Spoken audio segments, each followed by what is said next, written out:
opinions expressed on this show are those of the host and guests and not necessarily the opinions of the owners of Global Communications Network and the operators of this radio station. Ladies and gentlemen, Refugee Camp presents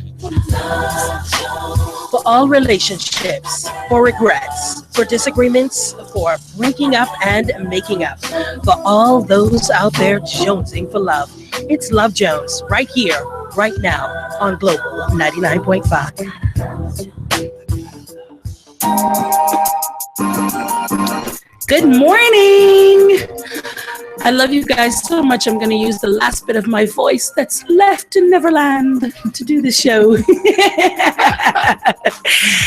Talkback Tuesday right here on Love Jones this morning. Welcome one and all. It is the best mix of R&B music, home of the Steve Harvey Morning Show. We're Global 99.5. Candy sitting in with you, and we welcome back the lovely Alexis Bethel. Hi, everyone. It's always a pleasure. We always get really great responses from, the affirmations that we have on the show when you're here, as well as, I'm a fan of the quotes. I absolutely love them.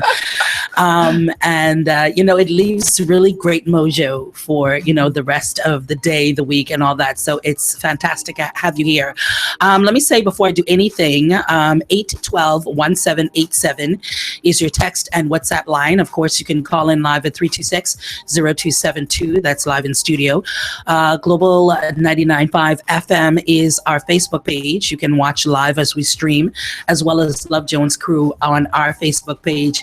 Become a friend and enjoy great conversations every single day. Some really great stuff is on there.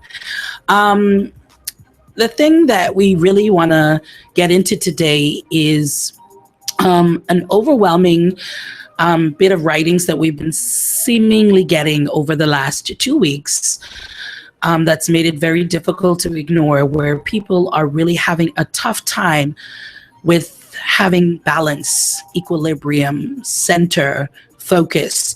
These are a lot of the words that seem to be repetitive when we're talking about, people are just having a difficult time with life. As the children are getting older and the demands become more, as you're trying to find a relationship, that makes you feel good and that's healthy in the world that we're living in, where things are difficult in that arena, trying to make your marriage work in competition with the bringing up of children, with education, with the expectations of your employer, or trying to build your business, trying to build a home and making sure that that looks a certain way, trying to keep your hair done as the magazines say you should look, trying to have lashes and brows and be on fleek. Oh Lord, trying to keep your waist snatched, and the lips matte and just looking done, and trying to do all of that and still trying to be centered in finding time to love and appreciate the things that you love and appreciate, and making sure that that regardless of any one of these different things that may fall off, it's okay. People are having a tough time with that. And I know that Alexis, along with yoga, it's always some great exercises that you've got, just with your experience with being a life coach, where people are able to kind of do these things on a day-to-day basis and they can find contentment. Now, where do we begin? Shall we start with, this lady that is saying that she feels as if she's losing it. She doesn't know when she lost her center. Yeah. She can't tell you exactly how it happened, but she knows that she doesn't know who she is anymore. Yeah. If you take away her being a mom, if you take away, the stuff that she has to be on her job, the executive assistant, if you take away her being, the person that's supposed to bring the water and all that stuff to the games for her son, if you take away all of those things, she says she has absolutely no idea who she is. She doesn't remember the things that she used to enjoy doing because they stopped mattering, because it just was all about everything else. So first and foremost, before we get to that, would you be able to say some of the red flags or some of the identifying markers when we start to slip You know, Mhm. sometimes it's hard to put your finger, but what are some of the things that start to happen when you start to lose that center of who you are? Mhm. So a couple things came up for me while you were talking, but the biggest thing that came up to me, and we all go through periods like this in our life, right? I'm in one right now, Right. you know, where I can look back at the end of my day and I'm just like, what just happened? Yeah. Right? Yeah, Like, yeah, yeah, what yeah. just happened? Whirlwind. And where did it go? And, you know, I'm waking up and by the next thing I know, you know, there's stress in between and then I'm going to bed, Yes. you know? And I think to an extent in the world that we live in, we can debate whether or not it's healthy, but it happens sometimes. Mhm. The problem happens when these periods become kind of strewn together and all of a sudden that's our life and we haven't checked in with ourselves, we haven't anything with ourselves, we've completely forgotten about ourselves because like you said, we have to keep our family running and our house running and our business running and our this running and our, you know, all of it. And I think the biggest thing that was coming up for me is every single day, it doesn't matter if it's 1 minute for the day, I check in with me. Mhm. 1 minute for the day. And I just say, I just come back to myself. It can be through breath. It can be through, you know, maybe you read something inspirational or if you play an instrument or whatever, and, you know, the hair stands up on the back of your neck. But 1 minute a day, have you checked in with you? Mhm. And I'm willing to bet that most of the people that have lost themselves, have they taken even a minute per day to check in with themselves? No. Right. So that's the first thing that's coming up for me. And I think, you know, we can get more into what that might look like, how people might do that. The other thing that came up for me is that sometimes the idea of checking in with ourselves or connecting or acknowledging our needs or anything, it's scary. Like there's actually fear around it, right? It's like, well, if I do sit there and take a few minutes to think about what I really want, is it this life that I'm living? Right? Yeah. And then comes fear. Exactly. Yeah. Because I think there's a certain bliss in ignorance. I know Sure. that sounds terrible to say. It's true. But it's true. There's a certain bliss in ignorance because if you don't know, it's like, you know, the scary thing that's under the bed. Even if you have an idea that it's under there, if you don't hear it, if you don't look to see it, Yep. then it's okay. You can kind of, you know, pull this fantastic, fabulous cover over it. Yeah. And it looks the part. But once you've peeked and you've seen it, Yeah. it's reared its ugly head. Now you have to deal with it. Now you have to deal with You it. can't lay as comfortable as you used to because you know the monster's under the bed. Yep. And I think it's very similar. It's amazing that you said that because I thought about that because you go and you go and you go. And I think a lot of times people use that as a way of not having to cope or course. as a coping mechanism with not dealing with the BS. Yep. I don't want to think about the fact that I'm not happy in this house. I don't want to think about I'm living in this place and it's overly priced. It's overly stuffed with stuff that I don't need, but it's not a home. It's a house. Mhm. I'm with a partner and we're going and we're partying and we're having a great time, but we have nothing in common. Yep. Yeah.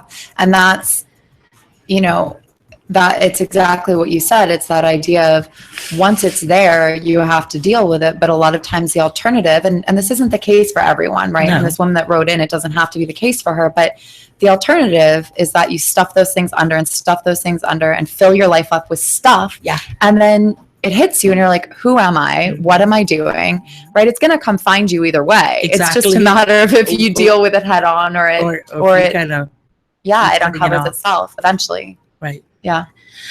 Okay, so let's then talk about, now that we've talked about some of the ways how it can happen, and at least one thing that we can do a day in order to stop or slow down that process is recognizing that I need at least a minute to stop, close my eyes if I have to, and just kind of breathe and Yeah. find me again Mhm. before I start running around like a scatterbrain all over again. Yeah. So let's talk a little bit about her. Because I know for a lot of people, you hear so much conversation about depression and, you know, I think people are also having a difficulty in trying to figure out if it is something of a psychiatric, Yeah. You know what I mean? Is it 100%. something along that lines? Or is it just something that I need to suck it up and deal? You know, I think a lot of people are having a very difficult time with figuring out which is which. Yeah. You know, because you hear a lot of things about it. Girl, this is life. You need to just deal. And then a lot of times, you know, it is something of a psychiatric basis. And then other times it's just finding healthy ways of coping with everyday life. Definitely. So in her situation, she's saying she's become so enmeshed in everyone else's life and the things that they need. She has no idea who she is again. So what do we say about that? Firstly, how can we understand the possible difference between, you know, the psychological aspect of things and then the other side of it? Yeah. So that's a tough one. I've been there before. So it's kind of what you call like a clinical or a chemical depression imbalance versus a situational depression. Yes. And I've suffered a very deep depression and then another one in my life. And it's at the end of the day, like, I'm not a doctor, you know, that's something that a doctor would have to diagnose, especially if it is clinical. But I do think that what we find more and more often is so many more people have anxiety, so many more people are coming down with depression. You know, I mean, I can look back in my family and I can see, you know, clinical depression for generations type thing. A lot of people, maybe not, right? But we do see this incredible surge in these you know, illnesses. And so I think if it's really a concern, is it clinical, is it not, then, you know, seeing a doctor is the best thing. But if you have an inkling that it is situational, what I've come to personally is that these situational depressions, in my opinion, they come from a lack of connection.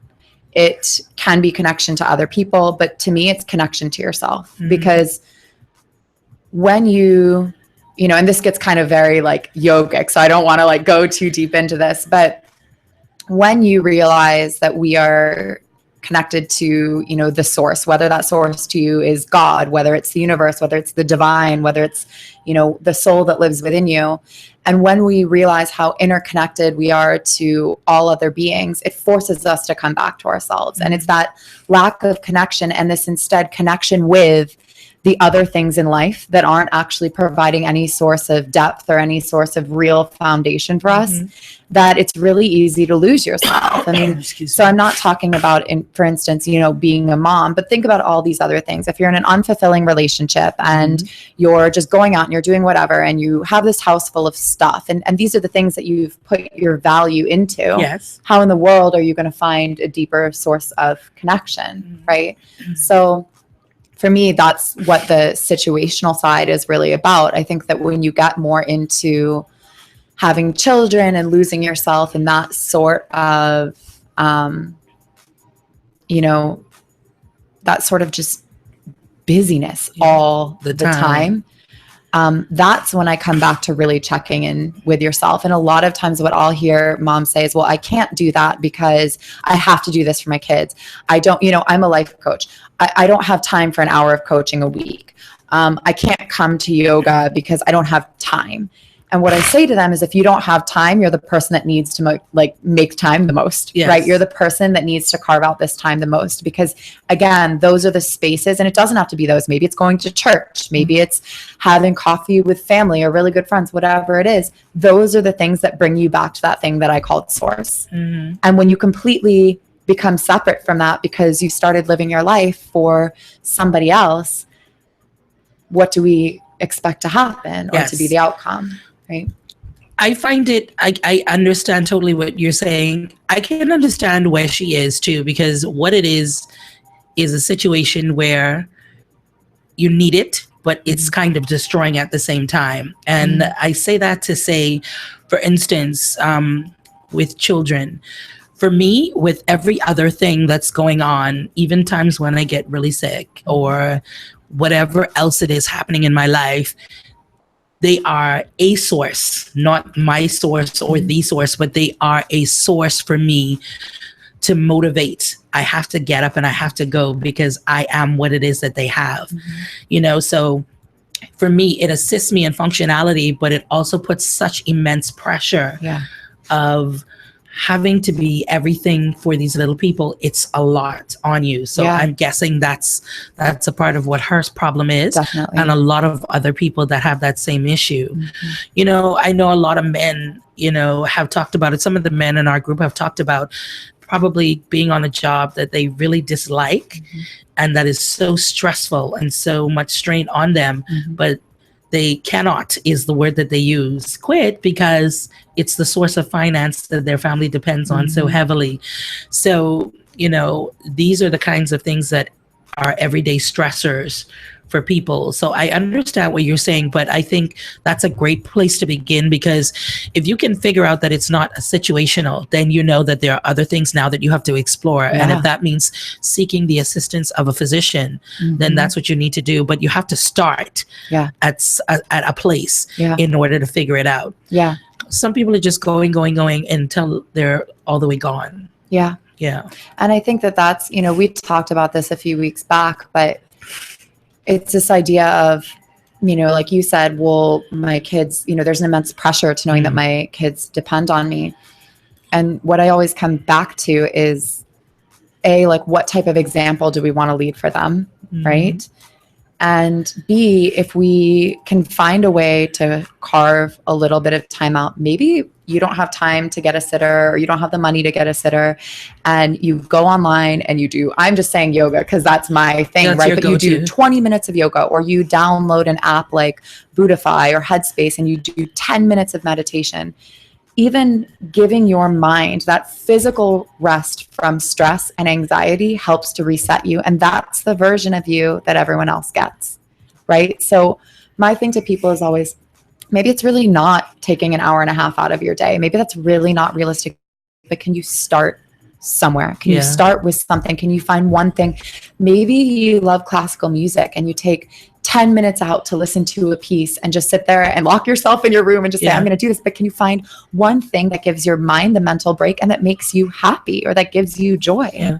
And listen, for her and other parents out there, listen, they're not going to die if you don't answer the door in like 15 minutes, honestly. Honestly, because I did it the other day. It was a lot. I would love to say it was classical, but it wasn't. It's like never is for me either. I was music that you could find. But it makes you happy, and that's the point. It certainly did. I'm not necessarily proud of the genre that I chose to delve into, but I just, not earbuds, anything. I put on like the big earmuffs phone and I plug it in, and I just was doing it, and I found myself totally not thinking about bills, not thinking about relationship, not thinking about nothing except this moment of the here and now. Yeah. And I could tell you, it wasn't a lot of time, but re-energized. So I believe in that. And I think that is some great advice. You just need a few minutes to press reset and re-energize. And a lot of times we don't understand. We think it's our bodies that are run down, but a lot of time it's your mind. Yeah. A lot of times your mind is the driving force behind what your body can do, can't do, won't do. Yeah. So we're always hearing that you have to do so much stuff for your mind. Yeah. Meanwhile, your soul shrinks and shrivels. Your mind and the spirituality that lives within you dies out. Yep. And a lot of times at that point is when your body fizzles. Yeah. Exactly. So we have to learn to enrich our minds and get back to that place. Yeah. And the other thing about the timing, and like you said, you put on your music and it's 10 minutes, it's 15 minutes. And there's some people that are even like, well, I can't spare that, or I can't whatever. But we tend to think, we need to take up all our time doing a certain thing. But what I always draw people back to is, how much more efficient would you be at what you had to do if your mind was clear? Like you said, if you had a moment of I can't even say the word, energization. I don't even know if it is a word. But if you felt re-energized, right? Like, what would be possible then? So sometimes we have to do the things that feel uncomfortable, or that we keep telling ourselves, I don't have time, I can't do that, I can't whatever. Sometimes you have to do it anyway, because what's the alternative? Yeah. That's the question. And, it sounds like this woman that's writing in, and I applaud her for writing in and for saying, you know, I need to do something about it. But Yeah. you know, the alternative is you get to that place, you know, where you really haven't spent any time on yourself and you feel like you have nothing left to give. Yeah. And I think that's a really dangerous place to go Yeah. when you feel as if, I mean, because we all do it. I mean, today is about having a real conversation, and we all do it. We pass along the motivational, inspirational stuff that comes online, that pops up on WhatsApp about pouring into yourself. But how many of us actually do it? How many of us actually do it? How many of us encourage other people to do it? Yeah. Or do we make people feel as if they're selfish for taking time out from even the things that you need? Yeah. How many times do you tell a friend, look, okay, I get it. We don't have to do something today. You just take some time and do some stuff for you. How many of us do it? I hope I can find We don't. We don't do it. We believe in that as long as it doesn't affect what we can get from someone else. Yeah. You know what I mean? And isn't that the true sense of what selfishness is? So yeah, I think we need to really believe in the stuff that we say, and try to do the things and put it into action instead of just saying what sounds nice or politically correct. Yeah. Let's start actually living what it is that we say.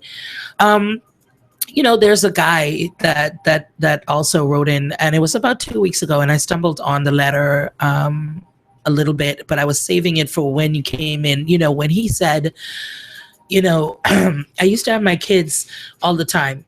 He said, I went through, and it wasn't an easy divorce, but I went through a divorce, and now I basically only see the kids maybe once, twice a month. He said, my work schedule was always, you know, pretty crazy, but I enjoyed waking up to the noise of my kids running around the house, or, you know, banging on pots, or whatever it is that they were doing. And now I wake up to complete silence, and it is unnerving. Yeah. I don't have that to do anymore. I found that over time I stopped hanging out with my guys, and now those friendships have been severed or fractured. I don't remember the kind of books that I used to enjoy reading. You know, I don't have a particular kind of music that I listen to anymore. Everything that I was just kind of sunk into work. And what was left over, I'd come home, play with the kids a little bit, and then I was off to bed so tired. Now I don't have a wife. I don't have my children there. I don't have music. I don't read books. I'm a phantom. Yeah. Yeah. I think, you know, first of all, part of that is just natural. I mean, that's, you know, that's an incredibly difficult thing to go through. So I think part of it is just, I mean, it's a loss, you know, it's a huge loss. And part of it is allowing yourself the time to grieve, because even if you were so in touch with who you were and had your own thing going on and all these things, it would still be devastating. Absolutely. Right. So I think part of it is just acknowledging that whether you feel super tuned into who you are or not at all, give yourself the space to grieve. Right. That's first to me. It's interesting. That's like, okay, whoa.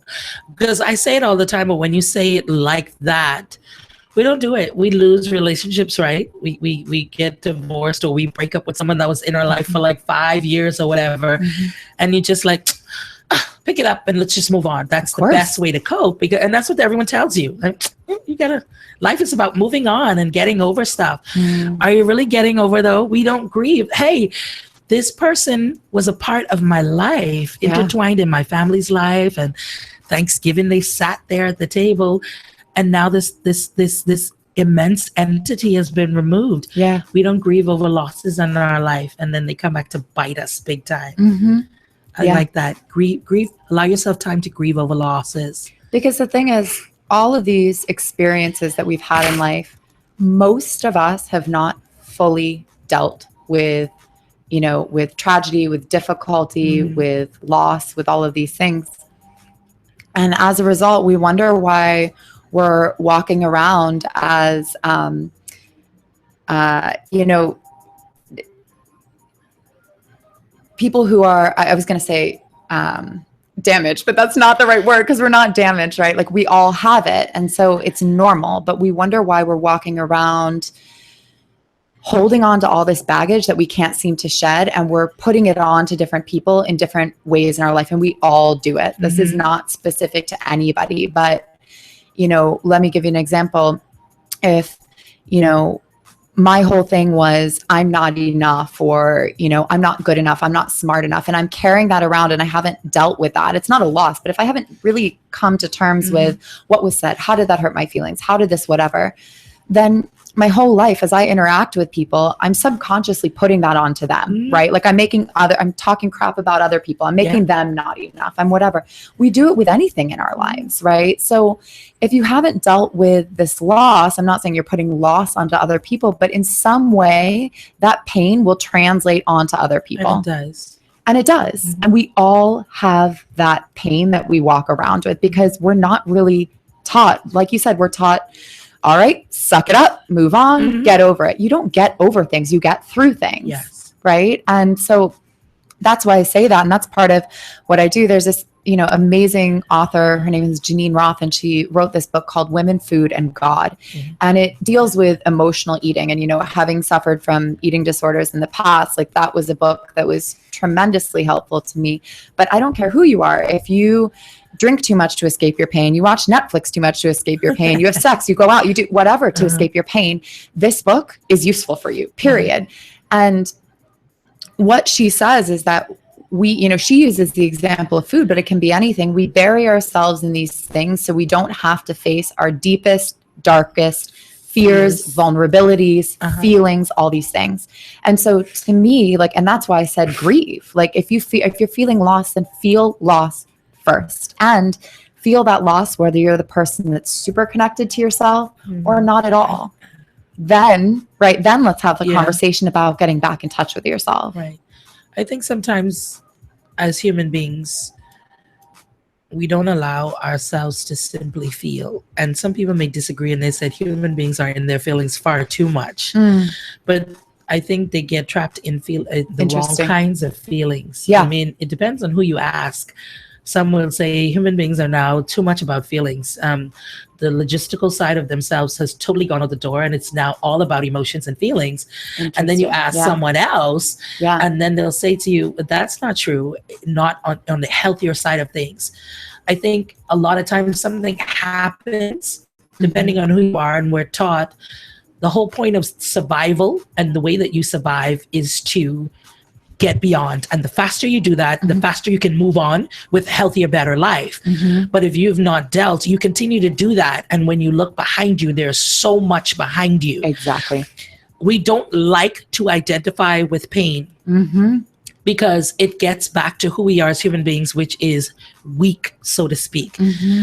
A lot of times I found it is most useful to allow whatever the pain of whatever the loss of or whatever it is, allow it to wash over you. Yeah. Sit in it. Yeah. I love that. Wash over you. Get in touch with it. Just as joy is, and you allow joy to completely take over. And as you speak about joy, you think about something happy and you can feel your face kind of lighting up and the smile comes over. Allow the same to happen with pain and loss and those significant things that happen. And if you have to sit for a while and you have to cry and let it out and deal with it, and that will be your temporary situation rather than taking it with you as a seed, planting it in yourself, and you continue to allow it to grow and it gets out of control. So would you rather deal with it within that moment, allow it to wash over you, fixate on it for just that bit, cry, scream, you know, bite on pillow, whatever it is that you need to do. You've dealt with it. Okay, I feel better about that, and I'm in touch with what that made me feel, how that made me feel, anger, whatever it is. And then now I can deal with the next situation a bit better. Exactly. Or do you just continue to carry when then now you become like this? I'm not me, but I am these things and these feelings and these emotions. That hits a nail on the head to me, because when you said there are some people that think that actually all we are is emotions, to me we're actually arguing two sides of the same thing. Because the people who are always caught up in emotions are the people who have not recognized and dealt with the emotions as they come, because once you do that, yes, it becomes part of you in a way, but you're also able to not be controlled by that Right. emotion. Exactly. And I would imagine, not knowing who you're talking about, right, that says we're all caught up in our emotions, we're all these things, that the people who are all caught up in their emotions, they're identifying too much without doing the real work. They're like, I'm angry. Right. But they're not sitting there being like, what is this anger about? Can I allow this anger to be in whatever? They're not taking this kind of like objective view of it. Right. They're just feeling it and reacting. Right. And not really dealing with the pain that's underneath it. Exactly. And so then, yeah, you're going to always be super emotive. Right. Absolutely. So I think it's actually, we're saying the same thing. It's just how you're looking at it, and the side you're looking at it from. And that's typically what it is with life. Yeah. A lot of times we'll find ourselves, mind you, most human beings have a very similar way of thinking and feeling. But because I have this stance over here and I'm so like determined to hold on to what that is, if I just took a second, you're saying exactly what I'm saying, but just in a different way. In a different way. You know what I mean? Yeah. And I get it. And I really, really like that, you know, we've talked about that, because maybe that's what it is. He hasn't given himself time to grieve that this was a family and this was my unit and this was something I was a part of, and now I am not in that deeply rooted way. They're still my family, but being in the home with them and being a part of their everyday life and being in that sync, you know, it's changed for me, and that's difficult and that's different. Okay, so let's ask another question. After we've grieved, how do we begin to rebuild? Yeah. You know, because after you've tore the house down, you still have the property to deal with. You know, so how do we put another structure, and how can we put another structure on the property, so to speak, but coming from the healthier of places? Yeah. I think what comes to me is that I think that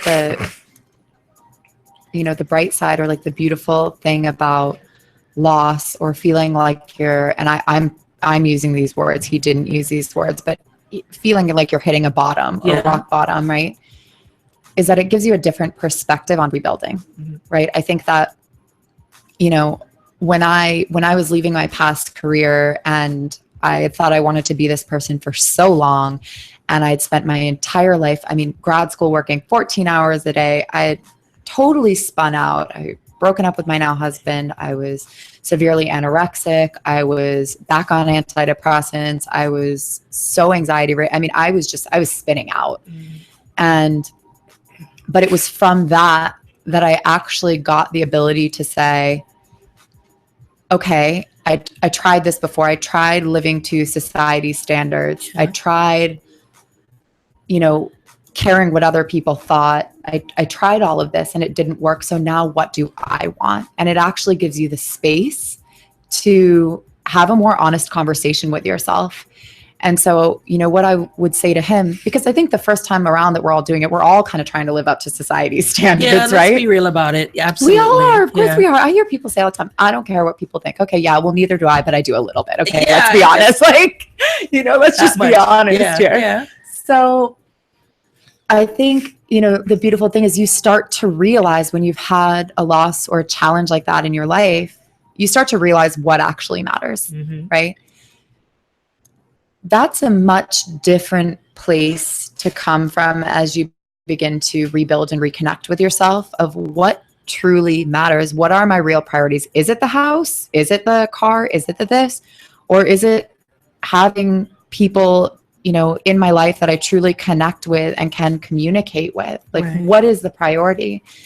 And I think that once you identify what are the things that will really bring you contentment, right? Yeah, what are the things I just love that word. I used to hate that word, but now it's just become one of my favorite words.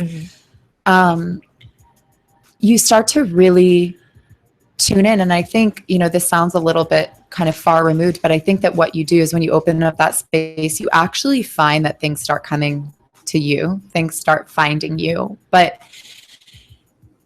And that's going to look different for all of us, right? But I think what I would say to him are, what are the things that you know that either you love? It could be that you love to do, but maybe it's not something you love to do. Maybe it's just something that brings you joy. Is it, you know, being around people? Is it spending time with people? Is it listening to music? Is it playing an instrument? Is it doing a certain something, right? That's where we start to focus, because if we can start to find those small things that bring us joy, and if we're receptive, if we are willing to keep ourselves open, what people normally find, and I've gone through this myself, I've gone through it with clients, is that these things start to find them. Mhm. These things start to work their way into their life. And you also, for lack of a better word, you stop putting up with the BS that you used to, because it just doesn't have the same weight. It doesn't take the same priority as you start to see things through a different light. So, in a sense, do you think sometimes we really have to hit rock bottom before we can get to the places where we need to? Because unfortunately, like I said, I think it's what we've always told ourselves, like, like stress and all of these nasty factors. We say, hey, that's a part of life. Mm-hmm. If you ain't stressed out, you ain't living. We hear these little things said, and you kind of brush them off, but they lay wake in your life, and they sit in your mind, and they kind of take root. And interestingly enough, the most growth that I've seen in so many people, self included, is when you've hit that place, and for rock bottom, or that I don't want to use the word low place, but that place of nowhere else to go. Yeah. I got to look this thing dead in its eye, and I have to deal. I can't run anymore. I can't sink myself into, because a lot of times we get distracted. For him, this may have been something that existed long before. Yeah. And there are holes in our lives, right? If we look at it like that, there are holes in our lives. And for the circle hole or the triangle hole, if we can't find a triangle to put in it, we'll stuff other stuff in it. So we stuff the kids and their needs in the hole. Okay, let's stuff what husband needs in the hole, or what wife needs in the hole. Let's stuff my work and all the crap that I have to deal with on the job. Let's stuff that there. But really, it's not the triangle, and it's not the square, and it's not the star, so it doesn't fit properly. Mm-hmm. We've just stuffed the stuff with stuff. Yeah.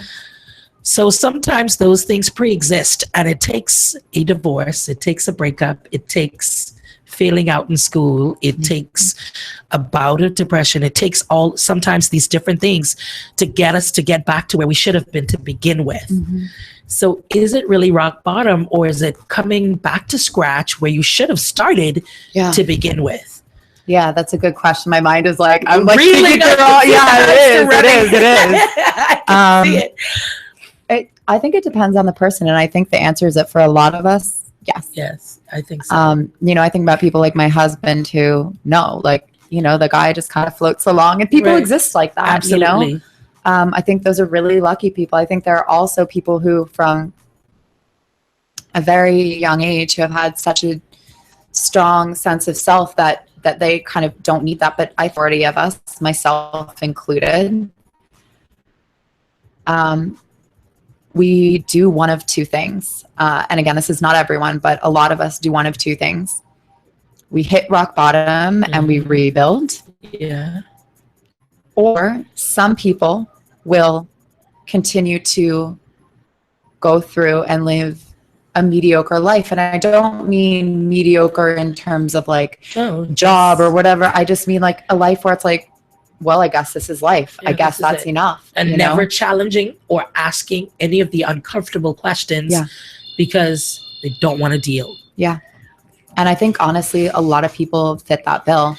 And it's not a criticism, right? No, but it's reality. But it's reality. And you see all these people kind of floating through life and like, is this it? But let me ask a question to the listening audience out there. When was the last time you really asked yourself, are you happy? Are you contented? Is this what I want? Or are you those questions because you know already what the answer is going to be? This is Love Jones. Good morning. Talk Back Tuesday. We got a call on the line. How goes it? Hey, Gandhi. Hey, what's up? Aaron Cool, what you saying? All right, Cha. I just see read that thing online. I just look at my messages. Yeah. Yeah, but no, basically what I called about. I mean, I agree with the lady on Good Morning. Good morning. And Alexis, see, Guru. I trying to Guru, trying to be that's proper this Alexis. morning. Go ahead. So, but you know my situation what I was dealing with. Right? I do. Thing about it is that whole thing about you have to take time for yourself, because when I was going through it, I was trying to find basically every single thing to do to Right. keep my mind off of it. Right. And with my brother, he and I normally working on cars and stuff like that. Right. And so it's like boy, I need something to do to keep my mind off of this. Yes. Whenever you got some cars to tune up or anything like that, let me come and help out, Right. And he was like, no, you going through the situation. I'm not going to allow you to run from your problem. Mm-hmm. And I respect my brother for that, because I was upset about it. Like, I going through stuff. supposed to help me. I You're my need brother. you to do. And he was like, no, you got to deal with this yourself. You got to go home and you got to lock up and you got to get it out. Uh-huh. And so after I saw that he wasn't really working with me, I went to the church and I went to the pastor and I was like, listen, put me in one group or something, Mm-hmm. just so I could keep busy. And he was like, nope, I'm not going to do it. He Wow. said, because you're not going to be operating at your full potential. Right. And so you need to take time and sort through you, Mm-hmm. sort Wow. through yourself. Because the thing about it is, a lot of people, we start to go through a lot of stuff Uh-huh. and we don't focus on we don't focus on who we are. No. We focus on the circumstances, And but, that we're but in. we don't Mhm. but we don't go deep inside and focus on us. So it's very important that you focus on yourself. Absolutely. Yeah. That's Yeah. why we're talking about that today. Yeah. But anyway, y'all have a good one. Thank you Thanks so so much. much. All right. See what I'm saying?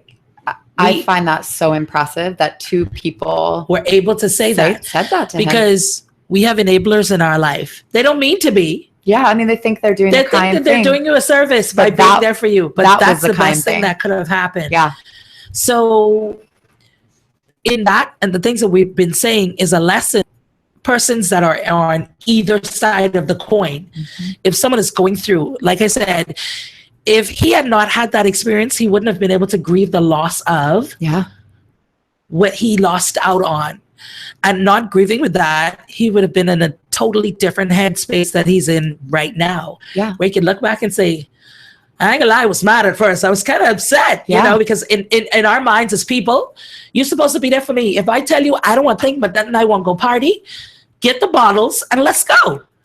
And that's the thing, right? Like, what can you imagine?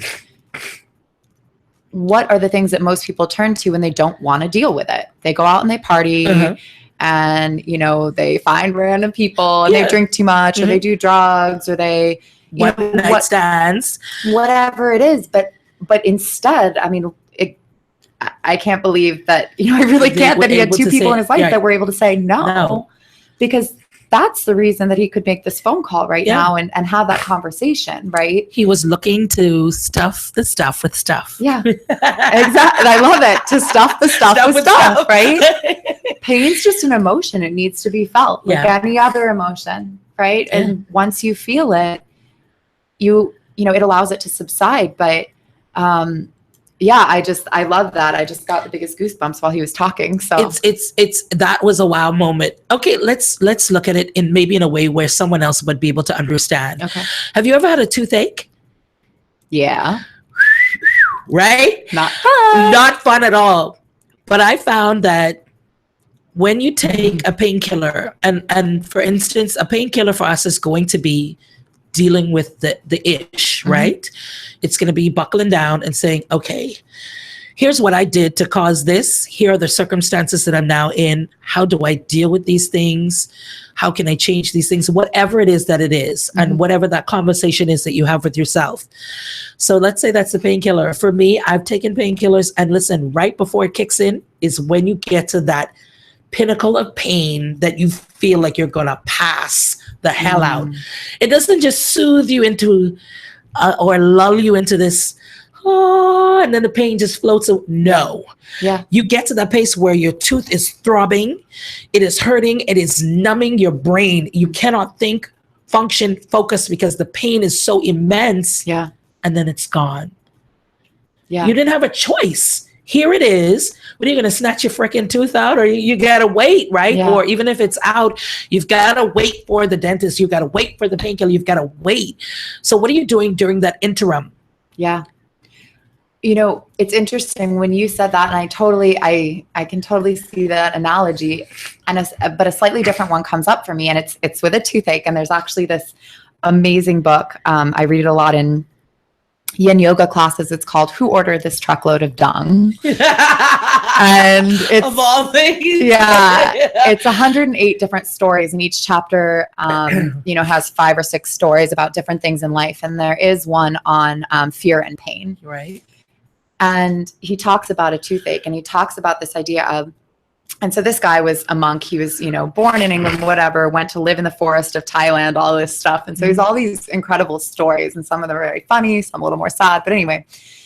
And he's talking about this toothache, and he says, the problem is that when we try to fight it and we try to say, like, go away, let go, just let go of the pain, let go of the pain, it just seems to get worse and more pervasive.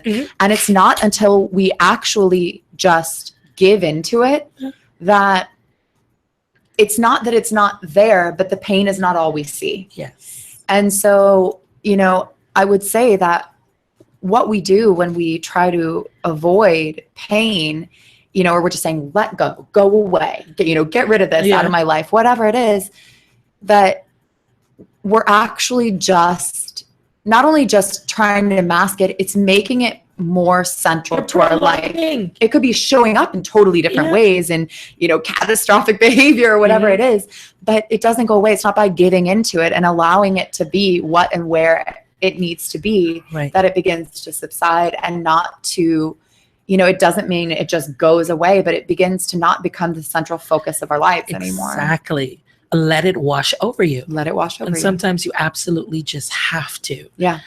And I think that's the best way that I could describe how to go through. Yeah. I like that, and that's going to sit with. It's not about getting over things. You have to get through them. You have to get through them. You don't ride over a hurricane, right? It has to, But exactly, right? Yeah, the eye, sometimes the eye of the storm. And a lot of times we go through things, and I don't know, you see the little cartoons where everywhere else is sunny, and the cloud is just kind of sitting over you, right? And that's how life sometimes feels. You look around and you're like, oh my God, Pollyanna over here is like skipping through the lilies and things are awesome.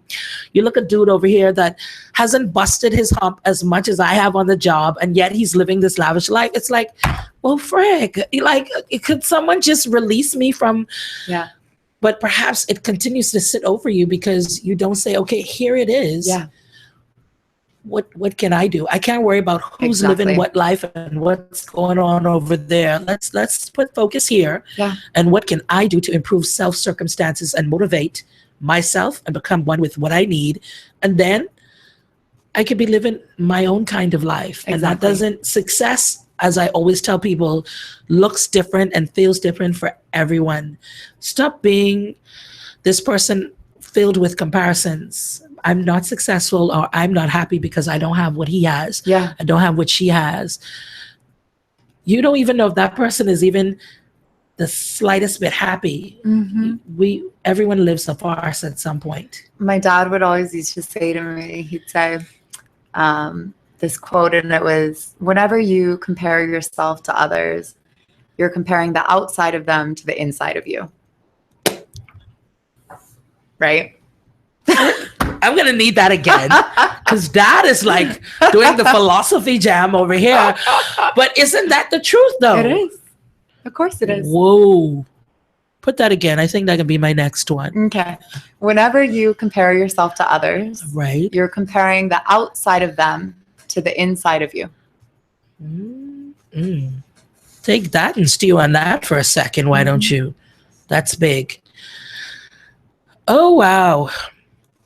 That's why I love these conversations. Like I said, we start in one place and you really are able to open it up to so many other things that we just simply don't think about or we take for granted. Yeah. And I think today's lesson on balance and how to deal and on pain Yeah. and fear, they're all intertwined. All of it. And so I think our thing is, here's the string of life coming on, and we're happy to wheel in happiness. We're happy to wheel in joy and success, and we're wheeling that in. But anytime fear or pain, we want to snip the cord. Yep. But what you have to understand is to truly enjoy the wealth of those things that came before, you have to be able to experience the other things that come along. That's how you truly appreciate the others. Yep. Hearing your story, had you not gone through those things that you've gone through, do you think that you could truly immerse yourself in the happiness or in the contentment that exists now? I can 100% say no. Like not even, I don't even have to think about it. I've gotten to a place now where, going through that made me realize that first of all, it made me actually connect with who I am. Mm-hmm. It made me stop denying certain parts of myself. And it made me become so grounded in who I am that when you really feel like you're living your life intentionally, there isn't a whole lot of room for comparison and for doubt and Right. for all of these other things. That's how I used to live my life. Mhm. Like, day in, day out, that's how I used to live my life. And now it's not that I don't go through stress or through downtimes or I don't experience, pain ever, but there's no regret. There's no should I, shouldn't I, there's no disconnection to self anymore, but it came Yeah. from bottoming out and from spiraling out. And, so would I take it back? No, not for anything, but was it incredibly painful and confronting and challenging and, full of fear every single day. Mhm. Every single day. Yeah. But I think that's why I think that we actually get to see these things as opportunity. And I know it's hard, and especially when you're in the midst of it. Absolutely. It's like, how in the world do you want me to see this as an opportunity? But you always have the chance, and you don't have to hit rock bottom. We all always have the opportunity. But especially when we hit that place and it feels like there's nowhere else to go, we get to rebuild ourselves the way that we want to. Exactly. This life isn't the movies. It's not the end of the world if something doesn't happen, or for a lot of people, let's take bills for instance. If I don't pay this bill, it's going like the world will self-implode tomorrow. Mm-hmm. It may sound like I'm trying to play it a little bit lightly, but let's take power for instance. They turn it off. What's the worst that can happen? Yeah. You use candles. Yeah. Generator, or you open the windows up and you let the Lord's breeze in, until you get the money and turn it back on. Yeah. When the storm came, you didn't have a choice. You were able to live. You survived, Yeah. right? What's the difference? It's a different kind of storm that's come your way. Yeah. You have to choose to see things and look at things in a way that's beneficial to you. 100%. Because if you look at it, the kind of stress that you bring to yourself is going to be so much more than it has to be. 100%. So, we have to start putting ourselves in a better place mentally to not just cope, but to live. I think that's that word. Yeah. It's about verbiage sometimes. I need to cope. Cope means you're barely hanging on kind of by a thread sometimes. Yeah. That's the way that most people see it. But if I'm living, yeah, this is a part of what it is, but I'm growing from it when it does happen. I'm learning from it. Mm-hmm. I'm going through it. And this too will pass. I'll survive and I'll be frigging stronger for it. And hopefully with the knowledge that I gain, I'll pass the strength on to my children, to my aunts, to my friends, to Yeah. cousins, to people just that look and say, damn, all that, and you still made it? Yeah. You know, I just got this quote not too long ago, and it's by the Buddha, but it says, happiness does not depend on what you have or who you are. It solely relies on what you think. And I'm so insistent on the power of mindset, the power of what we say to ourselves. And when you just said, there are people who are coping, and the word that came to my mind was like managing, like they're managing their life, or they're managing through their life, right? And the people that are living, it doesn't necessarily mean that you're going through something totally different. It's your perspective on it. Absolutely. Are you taking it as, these are the ups and these are the downs? I have something to learn from the downs, and I have gratitude to express when I'm on the ups. Or are you just clinging on to it for what it is and hoping that the downs never come? And, during the ups, you're afraid that the downs are going to come, right? It's perspective. And through that perspective also comes, I think, an awareness of responsibility for how we approach our life, right? We start to see, oh, there are places that I can do things differently. Yes. And once we take the responsibility onto ourselves, and sometimes that is facing those things that you don't want to face. Oh my God, am I really happy? Am I really this? Am I really that? We start to see that as we consciously take responsibility and clear out the negative, it automatically opens up more space for the positive to come in. That's just the way it works, and I know that that can be a hard thing to kind of internalize or conceptualize, but it happens. Talking about the way that you see things, because we're winding down now. Our time, I don't know where the time went. I don't know where it ever goes. Just feel like we just sat down and I looked over. It's like, what the fuss? I don't know where it goes. But I guess that's when you're having really good conversation. You have to look at your life, and that's what I've gathered from the people that have written in, right? Look at it as a room that's filled with clutter. Like I watched, the show Hoarders, where people have so much stuff. But just picture a room for a minute that has a couch, a love seat, an ottoman. It has, a CD rack, and then you've got your television and what holds that. You've got a dining table. You've got 6-seater there. You've got the leaf in the middle to extend it. All of these things in this one room, right? And really, you've tricked yourself into thinking these are the things that are necessities, but are they really? If there were nothing in there, what would you sit on? The floor. Yeah, I love that. Yeah. You'd sit on the floor. So we cling to so many different things, and we trick ourselves into perceiving or living this life where the things are necessary for contentment and happiness. No, that's what they think. That's what society thinks. What do you need? Yeah. You're just looking for somewhere to sit on the floor.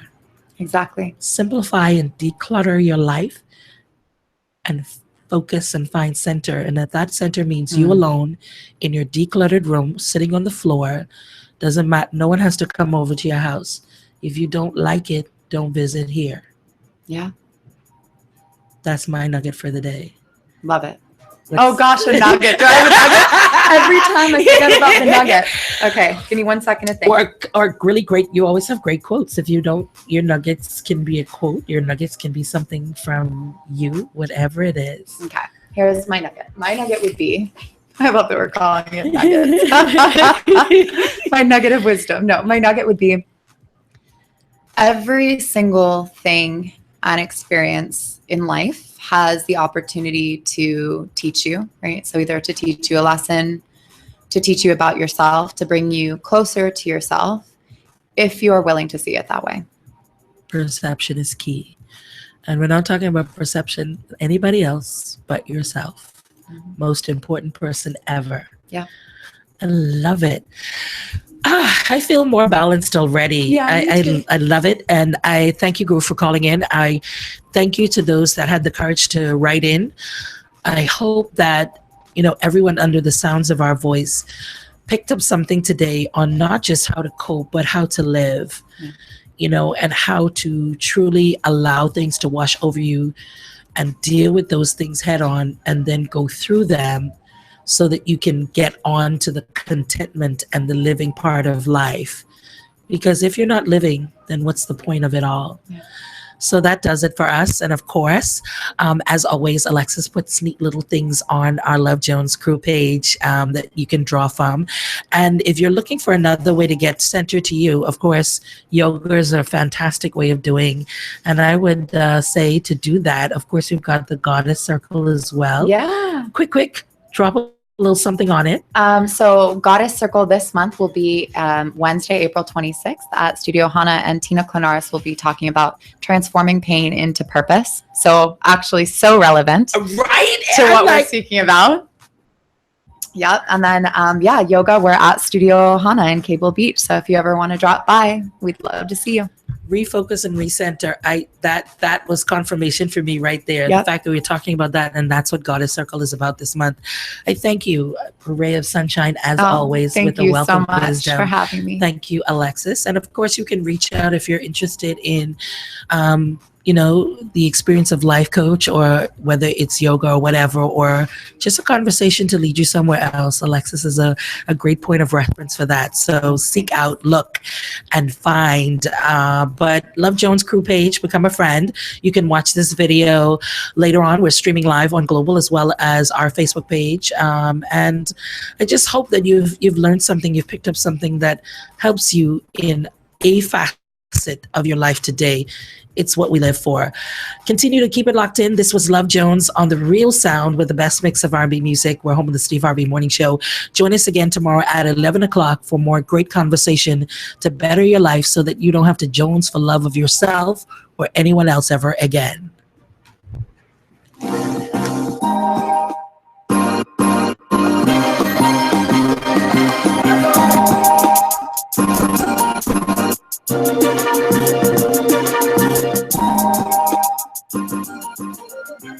Global 99.5 FM reminds our listeners that the views and opinions expressed on this show are those of the host and guests